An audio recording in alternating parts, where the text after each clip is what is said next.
নমস্কার বন্ধুরা, welcome to unicorn. জঘন্য, খুব খারাপ, অতিরিক্ত বাজে, ফ্রাস্ট্রেটিং, বিচ্ছিরি, অনেক শব্দ ইউজ করা যেতে পারে আজকের মোহনবাগান বনাম ব্যাঙ্গালুরু এফসি খেলায় মোহনবাগানের পারফরমেন্স নিয়ে।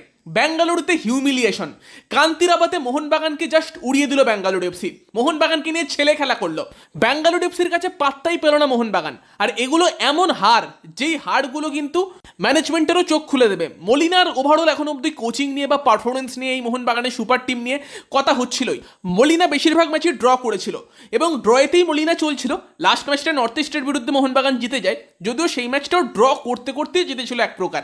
কিন্তু তারপর ব্যাঙ্গালুরু এফসির এগেনস্টে বিচ্ছিরি একটা হার, খুব জাতাভাবে ব্যাঙ্গালুরু এফসি আজকে মোহনবাগানকে হারালো এবং গোটা ম্যাচ জুড়ে ব্যাঙ্গালুরু এফসি কন্ট্রোল করলো। গোটা ম্যাচে একবারও মনে হয়নি মোহনবাগান এই ম্যাচটা জিততে পারে। গোটা ম্যাচে একবারও মনে হয়নি মোহনবাগান ব্যাঙ্গালুরু এফসির লেভেলে ফুটবল খেলতে পারে।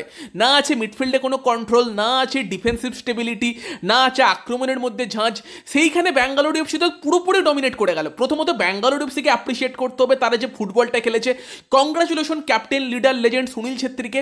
তো সুনীল ছেত্রী অবশ্যই তোমার ন্যাশনাল টিম থেকে রিটায়ারমেন্ট নিয়ে নিয়েছে, বাট ক্লাবের জার্সিতে এটাই লাস্ট মরশুম ছিল এবং সেখানে কিন্তু বর্তমান সময়ে আইএসএল এর হাইয়েস্ট গোল স্কোরার হয়ে গেল সুনীল ছেত্রী। যেখানে দীপেন্দু বিশ্বাস এডজার মেন্ডেজকে বক্সের মধ্যে ফাউল করে জার্সি টানে, রেফারি পেনাল্টি দেয়, সেই পেনাল্টি থেকে গোল করে যখন ব্যাঙ্গালুরু এফসিকে সুনীল ছেত্রী 3-0 গোলে এগিয়ে দিলেন, সেই গোলটা ছিল কিন্তু সুনীল ছেত্রীর হয়ে আইএসএল এর 64তম গোল। এবং 64তম গোল কিন্তু প্রথম কোনো প্লেয়ার হিসেবে আইএসএল এ সুনীল ছেত্রী করলেন। এর আগের দিনে দুটো গোল করে বার্থোলোমিও ওকবেচেকে ধরে ফেলেছিলেন। ওকবেচে 63টা গোল ছিল, যেখানে Sunil Chhetri joint highest top scorer হয়েছিলেন। এবং এদিন কিন্তু সুনীল ছেত্রী পেনাল্টি থেকে 64তম গোলটা করে এখন এককভাবে আইএসএল এর টপ স্কোরার হয়ে গেলেন। আইএসএল এর এখন সর্বোচ্চ গোলদাতা কিন্তু সুনীল ছেত্রী। বাকি যদি আমরা ম্যাচের শুরু থেকে কথা বলি, জোসে মলিনার পরীক্ষা নিরীক্ষার শেষ হচ্ছে না। আইএসএল এর বাকি টিমগুলো সেটেল হয়ে গেল। সেখানে জোসে মলিনা ডুরান্ড কাপ পেলো, তারপর আইএসএলেরও ম্যাচ পেলো, এএফসিরও ম্যাচ পেলো, বাট এখন অব্দি একটা সেটেল লাইন আপ নিয়ে জোসে মলিনা নামতে পারলো না। এবং এদিনের ম্যাচেও বিভিন্ন রকমের এক্সপেরিমেন্ট আমরা দেখলাম। দেখার ছিল যে মিডফিল্ডে আপুইয়ার পাশে কে স্টার্ট করে, সেখানে অভিষেক সূর্যবংশী স্টার্ট করেছিল। ডিফেন্স লাইন সেমি ছিল যেরকমটা আমরা এক্সপেক্ট করেছিলাম। এবং আপফ্রন্টে মোহনবাগান কীরকম লাইন আপের সঙ্গে যায়, সেখানে ডান দিকে অফ ফর্মে থাকা মনভীর সিং, সে কিন্তু আবারও এই ম্যাচে স্টার্ট করে। মনভীরকে কীভাবে কোচ ম্যাচের পর ম্যাচ স্টার্ট করেই যাচ্ছে আমার ধারণার বাইরে। যদিও এই দিনের ম্যাচে মনভীর অনেকটা ওয়ার্কলোড নিয়েছে, বাকিদের থেকে হয়তো আজকে বেটারই করেছে। তবে তার সঙ্গে সঙ্গে যদি আমরা তোমার আপফ্রন্টের কথা বলি, সেখানে স্টুয়ার্ট, দিমি পেত্রাতোসের সঙ্গে জেসন কামিং স্টার্ট করেছিল। এবং সেইখানে যখন আমরা খেলা দেখতে শুরু করলাম, সেখানে অবাক করে গ্রেগ স্টুয়ার্ট আজকে বাঁ দিক দিয়ে শুরু করলো। কখনো কখনো দিমি পেত্রাতোস বাঁ দিকে চলে যাচ্ছে, জেসন কামিংসের অ্যাকচুয়াল পজিশন বোঝা যাচ্ছে না, বলের সাপ্লাই পাচ্ছে না। সেখানে যখন তুমি গ্রেগ স্টুয়ার্ট, দিমিত্রি পেত্রাতোসের মতো প্লেয়ারদের এতটা ওয়াইড খেলাতে শুরু করবে, মাঝমাঠ থেকে বল সাপ্লাই তো দিতে হবে। এবং সেই বল সাপ্লাইটাই মাঝমাঠ থেকে মোহনবাগানের মিডফিল্ড দিতে পারছিল না। এবং মোহনবাগান মাঝমাঠে অ্যাকচুয়ালি কোনো কন্ট্রোলই পায়নি, যেটা মেন কারণ মোহনবাগানের গোলগুলো খাওয়ার জন্য। যেখানে অভিষেক সূর্যবংশী আপুইয়ার সামনে ব্যাঙ্গালোর এফসির হয়ে Pedro Capo, Suresh Wangjam, Alberto Noguera, কখনো কখনো সুনীল ছেত্রীর পেছন দিকে এসে কিন্তু মিডফিল্ডটাকে পুরো ওভারলোড করছিল। মিডফিল্ডে ব্যাঙ্গালোর এফসি পুরো ম্যাচ ডমিনেট করে গেছে। ম্যাচের শুরু থেকে কথা বললে, ম্যাচের শুরুটা কিন্তু খুবই ফাস্ট পেস্ট হয়েছিল, গতিতে শুরু হয়েছিল। প্রথম 30 মিনিট কিন্তু 30 মিনিট না, ওই 27-28 মিনিট পর্যন্ত, যখন অব্দি টম আলড্রেডের মাথায় ইঞ্জুরিটা লাগলো, ভীষণ গতিতে খেলা হয়েছে এবং দুই দলই কিন্তু এদিক ওদিক অ্যাটাক করে গেছে। এবং সেখানে প্রথম অ্যাটাক কিন্তু মোহনবাগানের কাছেই এসেছিল। গুরপ্রীত সিং সান্ধু একটা বল কিন্তু সোজা মনভীরের পায়ে ছুঁড়ে দিয়েছিল। মনভীর সেটা কাউকে পাস না দিয়ে বড় লোকের বাউন্ডেলে ছেলের মতো বলে না, বলটাকে উড়িয়ে দিল, 6 মেরে দিল। তারপর দ্বিতীয় অ্যাটাক ব্যাঙ্গালুরু এফসির তরফ থেকে আসে, যেখানে কিন্তু দীপেন্দু ডিফেন্স করে, তারপর আবার ব্যাঙ্গালুরু এফসি অ্যাটাক করে, অভিষেক সূর্যবংশী ফ্রি কিক দেয়, যেখানে ব্যাঙ্গালুরু এফসির হয়ে কিন্তু যে ফ্রি কিকটা নেওয়া হয় সেটা কিন্তু বিশাল কায়ের চাহক মাহক করে সেভ করে, দীপেন্দুর পায়ে লেগে কর্নার হয়। এবং আজকের ম্যাচটা কিন্তু দীপেন্দু বিশ্বাসের জন্য একটা শিক্ষামূলক ম্যাচ হয়ে থাকবে। দীপেন্দুকে কিন্তু অনেক এক্সাইটেড লাগছিল আজকে, আগের দিন ভালো খেলার কারণ হয়তো প্রথম থেকেই বেশি একদম ট্যাকেলে যাচ্ছিল। তবে এডজার মেন্ডেজ তার এক্সপিরিয়েন্স কিন্তু আজকে দীপেন্দুকে দেখালো যে একজন ভালো স্ট্রাইকার, ভালো মানের স্ট্রাইকার, এক্সপিরিয়েন্স স্ট্রাইকার কিন্তু রীতিমতো সমস্যা সৃষ্টি করতে পারে। এবং যতক্ষণ দীপেন্দু খেললো, এডজার মেন্ডেজ কিন্তু ভীষণ রকম সমস্যায় ফেললো দীপেন্দুকে, পরে তো একটা পেনাল্টিও আর্ন করলো। এবং যদি দেখো প্রথম গোলটার ক্ষেত্রে, সেখানে ব্যাঙ্গালোর এফসি কর্নার, এবং সেখানে কিন্তু নিখিল পূজারি প্রথম হেড নেয় এবং এডজার মেন্ডেজের কাছে বলটা যায়। সেখানে কিন্তু এডজার মেন্ডেজ তার এক্সপিরিয়েন্স দেখিয়ে দীপেন্দুর আগে থাকে এবং সেখান থেকে কিন্তু ফার্স্ট পোস্টে ফিনিশ করে। ব্যাঙ্গালুরু এফসি 1-0 গোলে এগিয়ে যায়। দ্বিতীয় গোলটার ক্ষেত্রে এডজার মেন্ডেজ, সে কিন্তু আবারও দীপেন্দু বিশ্বাসের সামনে দিয়ে বল ডেলিভার করে বক্সের মধ্যে। টম আলড্রেড সুনীল ছেত্রীর সঙ্গে লেগেছিল, বাট সুনীল কিন্তু ওখানে বুদ্ধিমত্তার পরিচয় দেয়। টম আলড্রেডকে কিন্তু ঘাড়ে নিয়ে সুনীল ছেত্রী বলটা রেখে দেয় হচ্ছে তোমার সুরেশের জন্য। এবং ওখানে সুরেশকে ট্র্যাক করার কথা ছিল অভিষেক সূর্যবংশীর, সুরেশকে ট্র্যাকই করে না, সুরেশ পেছন দিক থেকে এসে গোল করে দিয়ে যায়। ওখানে হয়তো ডিফেন্সের খুব বেশি মানে তোমার কি বলবো যে ডিফেন্সকে খুব বেশি দোষ দেওয়ার নেই, বাট অভিষেক সূর্যবংশীকে ডেফিনেটলি ওখানে সুরেশকে ট্র্যাক করতে হতো, সেটা সে করে না। এবং যদি তৃতীয় গোলটাও দেখো ব্যাঙ্গালোর এফসির, সেখানেও কিন্তু দীপেন্দুই পেনাল্টি কনসিড করে, যেখানে হয়তো মানে ওই রকম ক্ষেত্রে রেফারি অনেক সময় পেনাল্টি দেয়, অনেক সময় দেয় না। কালকে মাদি তালালকেও দিয়েছিল, আজকে এডজার মেন্ডেজকে দিল, বাট হ্যাঁ দীপেন্দু তো তার জার্সি ধরে টেনেছিল। তো সেখানে এডজার মেন্ডেজ কিন্তু গোটা ম্যাচ জুড়ে দীপেন্দুকে রীতিমতো সমস্যায় রাখলো, এবং সেখানে প্রথম 3টে গোলের ক্ষেত্রে কিন্তু দীপেন্দুর সামনে দিয়ে এডজার মেন্ডেজ কাজ করে বেরিয়ে গেল।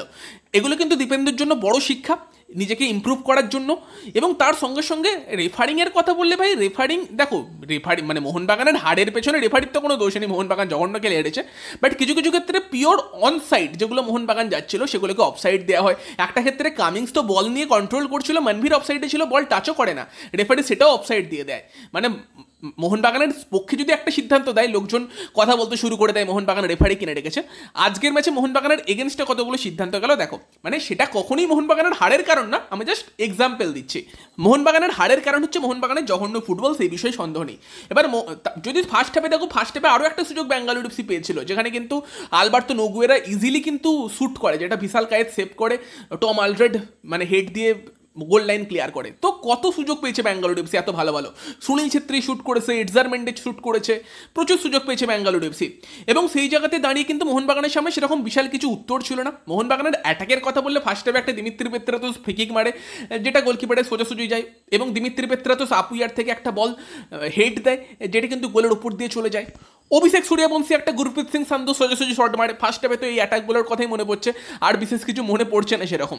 বাকি সেকেন্ড হাফে শুরুতে একটা চেঞ্জ করে অভিষেককে তুলে সাহালকে নিয়ে আসে কোচ মল্লিনা, বাট কিছুক্ষণ বাদে সাহাল ইনজিওর্ড হয়ে যায়। এবার সেই ইঞ্জুরিটাও কতটা সিরিয়াস দেখতে হচ্ছে, মানে হ্যামস্ট্রিং ইঞ্জুরি মনে হচ্ছে, এবং সেখানে সাহালও কিন্তু কিছু সময়ের জন্য ছিটকে যেতে পারে। আবারও একটা বড় ধাক্কা, দেন থাপা আসে, তারপর ম্যাকলারেন আসে, লিস্টন আসে, বাট কেউই সেরকম বিশাল কিছু করতে পারেনি। বরং লাস্টের দিকে এসে তোমার সুহেল ভাট কিছু শট মারে, সুহেল ভাটকে কিছুটা ইমপ্রেসিভ লাগে, বাট সেরকম জঘন্য, মানে এতটা ডমিনেট হয়ে গেছে মোহনবাগান দল, এতটা ডমিনেট হতে মোহনবাগান দলকে আমি খুব কমই দেখেছি। এবং এই আইএসএলে হয়তো এতটা ডমিনেট এখনো পর্যন্ত একটা দলকে এখনো অব্দি করেনি, যেভাবে আজকে ব্যাঙ্গালোর এফসি মোহনবাগানকে হারালো। হায়দ্রাবাদকেও হারিয়েছিল, বাট হায়দ্রাবাদও অনেকক্ষণ লড়াই করেছিল। মোহনবাগান তো প্রায় সেকেন্ড হাফে যখন সুনীল ছেত্রী থার্ড গোলটা করলো তখনই ম্যাচ শেষ হয়ে গেছিল। তো এইভাবে একটা জঘন্য লজ্জার হারের সম্মুখীন হলো মোহনবাগান। মলিনাকে ভাবতে হবে যে কোথায় ভুল হচ্ছে, ম্যানেজমেন্টকেও ভাবতে হবে যে মলিনা আদর্শ লোক কিনা টিমটাকে কন্টিনিউ করার জন্য। কারণ এত ভালো ভালো প্লেয়ার নিয়েও যদি টিমের মধ্যে সেরকম খেলায় মানে সেই জিনিসটা না থাকে, যদি আমরা প্রথম মুম্বাই ম্যাচ থেকে, সেই ম্যাচেও মোহনবাগানের আক্রমণ ভাগে সেরকম বিশাল কিছু খুঁজে পাওয়া যায়নি, মিডফিল্ডও পাওয়া যায়নি, ডিফেন্সও পাওয়া যায়নি, এই ম্যাচেও পাওয়া গেল না। আগের দিন নর্থ ইস্টের বিরুদ্ধে তাও একটা কামব্যাক হয়েছিল, তাও সেটা কন্ট্রোভার্সিয়াল ছিল। তো সব মিলিয়ে কিন্তু বলার মতো ফুটবল এখন অব্দি মোহনবাগান খেলেনি, এবং এই হারটা ডিজার্ভিং একটা হার, এবং এই হারটা এমন একটা হার যেটা হয়তো মোহনবাগানের জন্য পরবর্তীকালে গিয়ে ভালো হতে পারে, যে মলিনা হয়তো নিজের চেনা ছক থেকে বেরিয়ে অন্য ছকে যাক, বা ম্যানেজমেন্টের প্রেসার আসুক, বা পরবর্তীকালে অন্য কোনো রকম চেঞ্জ হোক, সেগুলো কিন্তু হতে পারে। তার কারণ হচ্ছে মোহনবাগান কিন্তু খারাপ ফুটবল অনেক দিন ধরেই খেলছে, অনেকগুলো ম্যাচেই খেলেছে, এবং সেখানে ম্যাচগুলো ড্র হয়ে যাচ্ছিলো বা লাস্ট মোমেন্টে কামব্যাক হচ্ছিল, সেই জন্য হয়তো সেগুলো নিয়ে অতটা কথাবার্তা হচ্ছিল না। বাট মোহনবাগান সুলভ ফুটবল মোহনবাগান খেলেনি, এবং সেই জিনিসটা আজকের ম্যাচে হলো।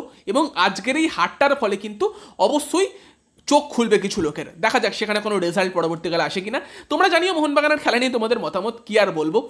বাকি ভিডিওটা ভালো লাগলে লাইক শেয়ার করে দিও, আমাদের চ্যানেলে প্রথমবার এলে চ্যানেলটিকে সাবস্ক্রাইব করে নিও। তো চলো গাইস, সেই ভিডিওতে এই পর্যন্তই, বাই বাই।